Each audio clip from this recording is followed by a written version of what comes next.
どうこれは綺麗になったね。今仕上げ中ですね。その間に俺がミッションの、仕事があります。やることがあるんで、ミッションの、いくつかちょっと気になったところがあって、車から降ろしたわけですね。一つ二つ、気になったところがあります。まずここ見てください。これはすごいガタガタがすごすぎますね。これは今すぐ問題じゃなくてもいずれ問題になるので、松田トリックスさんのところでこのブッシングキットを、あちゃんに買ってもらいました。これは今交換しようと思ってます。そしてもう一つのことがありました。ね、エンジンがかかってる時に気になる音があったんだよね、ここに。で、ここから出てくるのはクラッチフォークというものですね。これはクラッチフォークですね。このクラッチフォークがこの中から来るものです。ただすんごいガタガタの音がすごくて気になってまあどうせね下ろしてこうちょっといろいろ見るならクラッチフォークも変えた方がいいでしょう。前中古で入ってたやつにこの後ろにスプリングみたいなの入ってるんですよね。そのスプリングがちょっと緩んでるような感じはするので、新しいもの4000円ぐらいかなで買えたのでこれを交換します。このネジ3本がこの下にありました。これところで破れてないよね。このゴムよく破れてるこうねダメなやつはあるね。これ程度いいですね。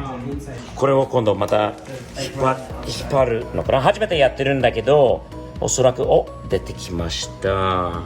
ほらこういう風になってますね。この中にどんな感じなのかな。ちょっとこれは原因なのかな。これ一つはどうだろう。これよろしくないでしょう。そしてこの下も汚いな。これきれいにしましょうね。ちょっと拭きたいと思います。出てきたこのなんていうんですかね、このシフターのシャフトっていうんですかね。一応きれいにしました。次は新しいキットの組み立てですね。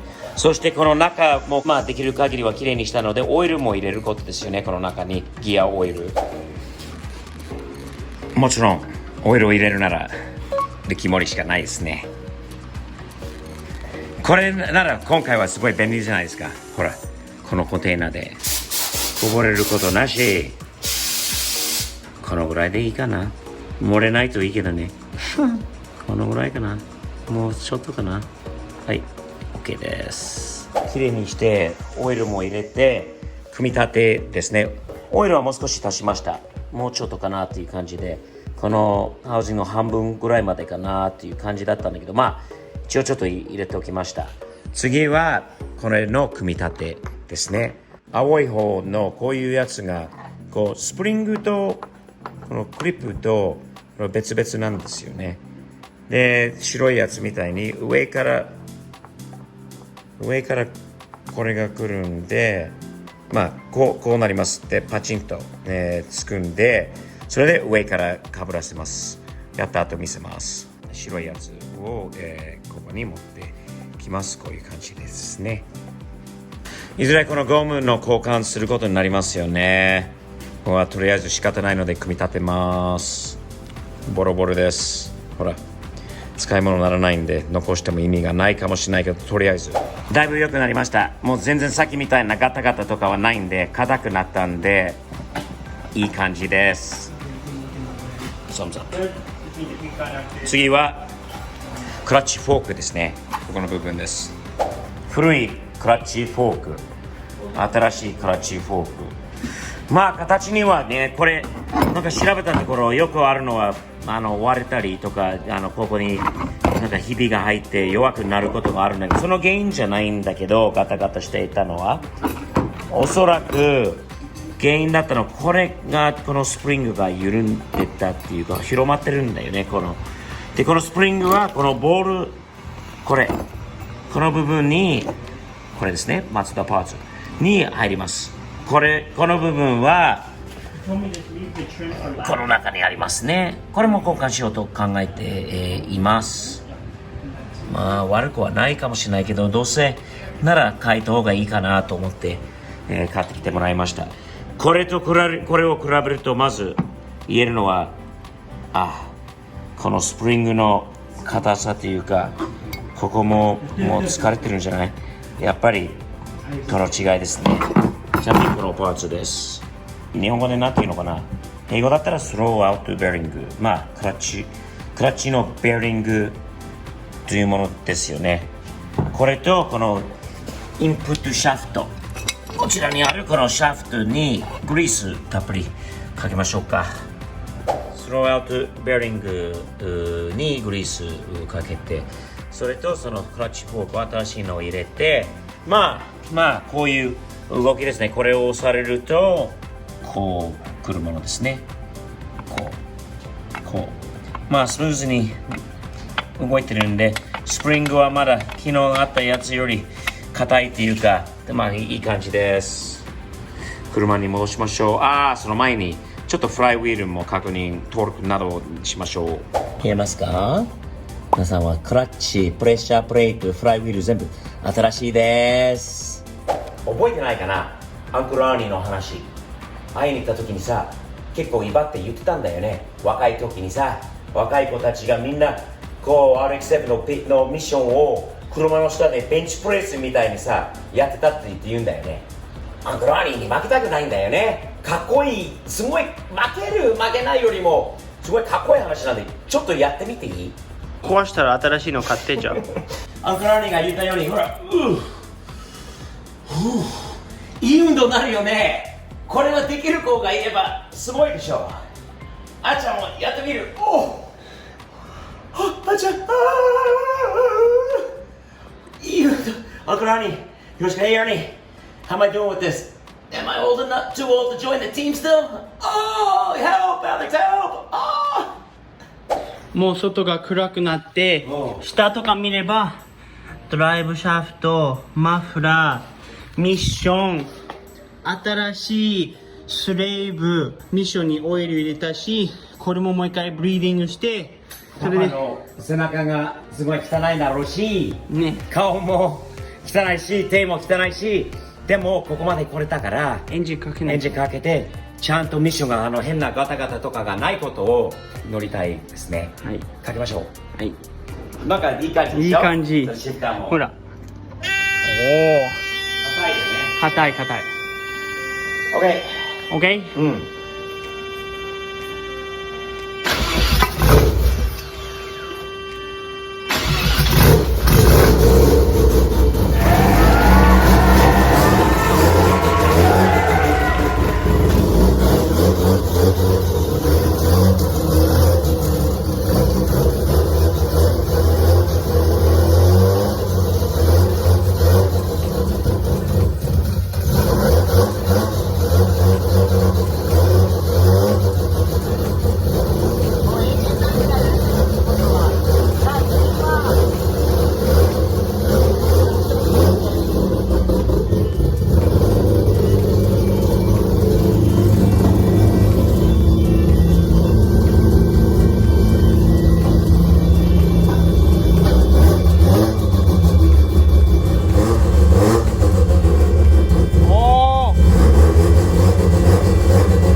嬉しいよね。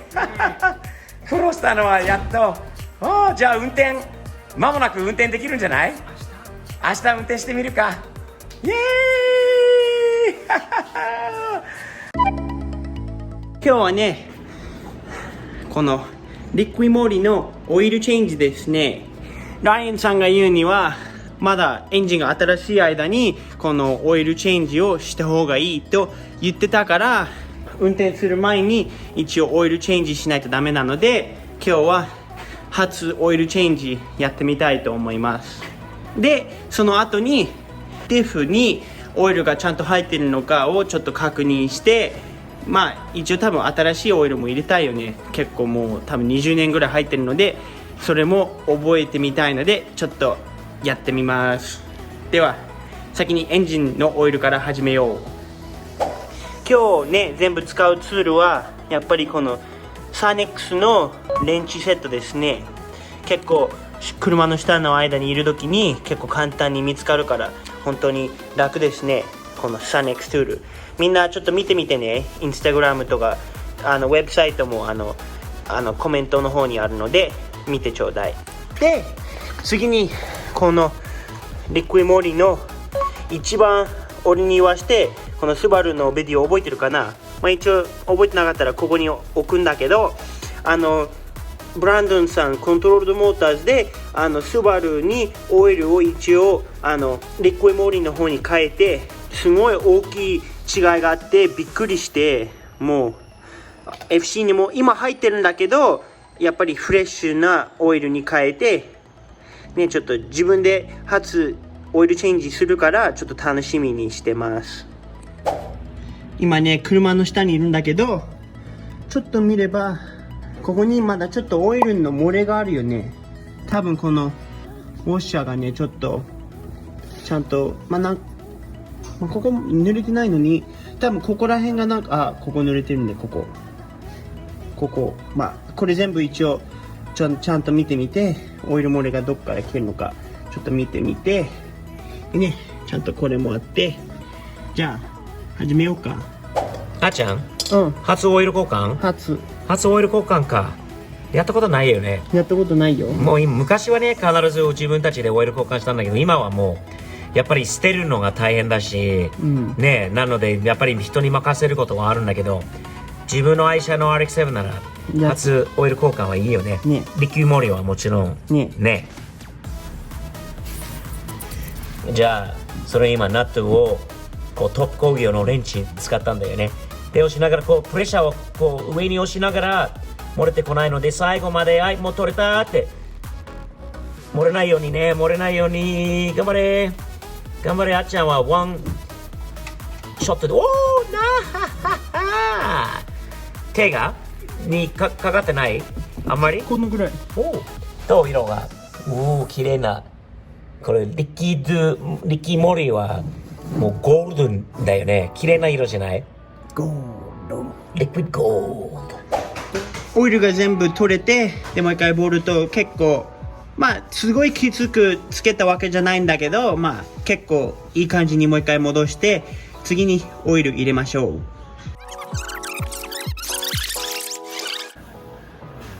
初オイル交換としてね、結構このリクイモリのボトルとかが全部簡単ですごい入れやすいよね。俺みたいな素人でも簡単にできます。次にあるのはデフですね。見た目的にはこれがオイルが全部出てくるところで、ここが入れるところみたいですね。ではちょっとここ開けてみてどうなるのかちょっと見てみましょう。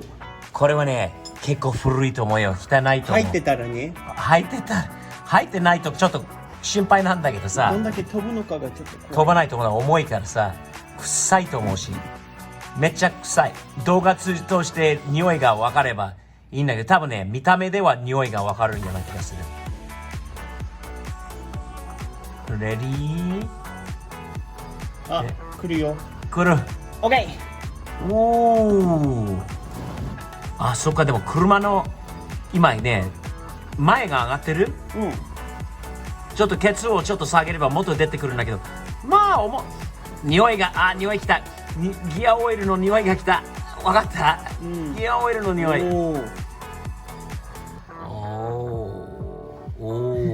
マジ。ちょっと待って。すんごい汚い。いやー、汚いよこれは。これじゃドーナツできないでしょ。見て、こんだけ。汚れてすんげえ。うわー、よかった出して。交換されたことないんじゃない？これ一度も。多分ね、見た目的に。リッキー・モリの色よりずいぶん濃いんだよね。匂いも、30年前のギアオイルの匂い。ほぼ出てるのかな、じゃあ。ね、もういいんじゃない？そのトップ工業のレンチは最高だよね。本当にいろんな人にプレゼントしたいろんなサイズ、他のやつがちょっと残念だけど、これ1個しかないんだけど、これが一番いいよね。でかいし強いし、やっぱいろんなところに大丈夫だよ。じゃあ次上の方。じゃあ上を取ってリッキーモリを入れよう。全部トップ工業とリッキーモリ、素敵なミックスだな。ところでトップ工業のレンチはアメリカでも買えるよ。日本でもさ、ヤギセレクトのウェブサイトにあるで。大変お世話になったヤギさん、気をつけて気をつけて。スエ選手の力で取れるのか。大変でしょ。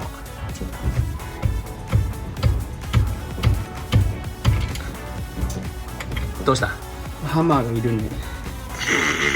やっぱりこれ何の原理なの？これはほら、長いのを使ってこれを伸ばしてハンドルで、そしたらやっと取れる。多分ね、一回も開けられたことはないんじゃないね。ここ。うわあ、大変。でも取れてよかった。事件なしで。いつも楽しい開けるのは。楽しいよね。すごいいいボトルだよ。大好き。ちょっとラブル見せて。85W90。これの1個が入るということなのかな？ 1個ちょっと、1個ちょい。もうちょっと。わかりました。入れましょう。よし。ちょっと上に行ける？あら、そこまでしか行けない？ほら。あら、それならもう入るんじゃない？はい。で、おい、もう入れてるの？入れてるよ。おお。ナイス。いいね。入れやすいよね。なんか臭いんだよね。それお尻？脇の下？あ？ギアオイル。ギアオイルの匂い？あ、出てきた。あっちゃんの赤目が赤い。フラッシュの現象だよね。多分もういっぱい？もういっぱい出てきちゃった？出てきちゃった。オッケー。上から出てくるともういっぱいだっていうことで、はい。止めてください。終わった？初オイルチェンジ。初オイルとデフと、でこの間ミッション、手伝ってくれたんだよね。取れなかったけど時間かかったしさ。でも終わってよかったね。リッキー・モリのおかげです。車もね、嬉しいんだろうな。あっちゃんも嬉しいけど、車も絶対嬉しいと思う。運転したいよね。早くしたいよね。ラッピングしよう。今やっちゃう。もう手洗ってきて、綺麗な手でラッピング早く終わらせよう。はいよ。あっちゃんたちはラッピングしている間に俺は別の DIY があります。ほら、ホイールがなくなってるんだよね。あっち側の後ろのタイヤとホイールがなくなってるんだよ。2人がこれで忙しい間に俺は一つ気になったというよりも必要なところが気づいたんで、皆さんにご案内したいと思います。こちらに後ろのホイール、タイヤ2つあります。アルコールあります。トランプもあります。というのはどういうことなのでしょうか。長く、スティーブ的点見てる方が、視聴者の中でいれば多分すぐ分かると思いますが、色を変えましょうね。色変えるというか、ホイールの真ん中だけをやっぱり分かる方が分かりますよね。何色にするかね。これからやりましょう。 DIY のラバーディップ、日本のねラバーディップ、アメリカだったらプラスチックディップの DIY の作業です。まずはアルコールで拭くことが大事ですね。ペンキとか、汚れとか油などを落とすことが重要です。自分は考えてるのは、このホイールはディップはすごくいいんで好きなんだけど、今の新しい色にはやっぱり必要なのはこの真ん中、ここから真ん中はやっぱり色を変えることがすごくかっこいいんじゃないですか。そういう感じになると思います。何色になるのでしょうか。こういう風に準備しておきました。一応、タオルを巻いたのはタイヤにかからないように剥がれるものなんだけど、タイヤにつくと大変なので、あとはこのトランプカード、トランプ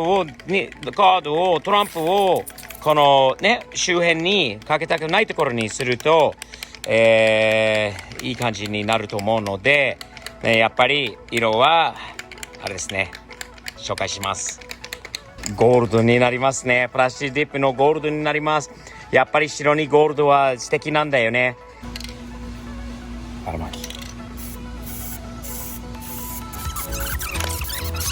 2回目はその感じでいきましょうか、こちら2回目になりました。どんどんゴールドに変わってきてますね。剥がすとトランプとあれ全部剥がすともっと分かりやすくなると思うんだけど、これ1回目です。気持ちまだシルバーが残ったままなんだけど、どんどんゴールドにこれから変わってきます。この DIY は誰でもできます。塗装は簡単だし、このラバーで失敗することはほとんどありません。失敗したらね剥がしてやり直せばいいということで、すごい便利ですよね。多少のオーバースプレーがあってもラバーディップなので簡単に取れるはずですね。タイヤじゃない限りは。でもいい感じになると思います。3回目です。もういい感じにゴールドに変わってきてますね。いい感じじゃないですか。めちゃくちゃいいな。3回4回5回ぐらい行こうかな。メタライザーでちょっとツヤが出るのかな。やってみましょう。ちょっと光ってるよね。ほらまだかけてない方はこの感じなんだけど、ここを見ると光ってますね。いいな。なるほどね。もう一回行きたいと思います。じゃあここまでやりましょう。中でも光ってる。いい感じじゃないですか。かっけえよな。あっちゃんはびっくりすると思う。これつけたら本当にこっちもすごいね。驚くんじゃない？もうあと1回塗りましょう。メタライザーの2回目です。光ってますね。いいね。これめちゃくちゃいい。最後に上にこのクリアコートのクロスファイアですね。フェードバスター UV にこの UV 対応しているクリアコートですね。透明トーストです。すごくいい感じに出来上がったんだよね。光ってます。じゃあタオルとトランプ取りましょう。ところでクロスファイアは1コート、かけました。わずかなオーバースプレーはこういうところに UV ですぐ取れます。ラバーディップなのですぐ取れるものです。あとこういうところが少しこう爪楊枝とかああいうので、爪でもやればすぐきれいにできますので、ほらこういう感じにすぐにきれいにできます。次は前ですね。前もやってます。こういう感じで後ろがすごいいい感じに出来上がったんだけど、メタライザーはもうちょっとでいこうかな。これちなみに今ゴールドで4回ぐらいが塗ったのかな。メタライザーはちょっと多めに今回はちょっとかけてみようかなと思って、すごくいい感じです。もっと目立つような気がするので、ゴールドはあと1回かな。ゴールドの次はメタライザーは今日はたっぷりですね。後ろもひょっとしたらメタライザーちょっとまた足すことも考えています。うわ、カラスの帰りだよ。うわ、うんこされないといいけどね。すげえカラスはすごいものだよな。頭いいんだよな、こいつらが。ずるいけどね、本当に。まだ来るかな。来た。おい、来た。まだ来るんじゃない。ほら来た。お、来た。すんげえカラス。今日うるさくないな。珍しい。日本のカラスはああいう音するのかな。それよりもメタライザーは2回3回かな。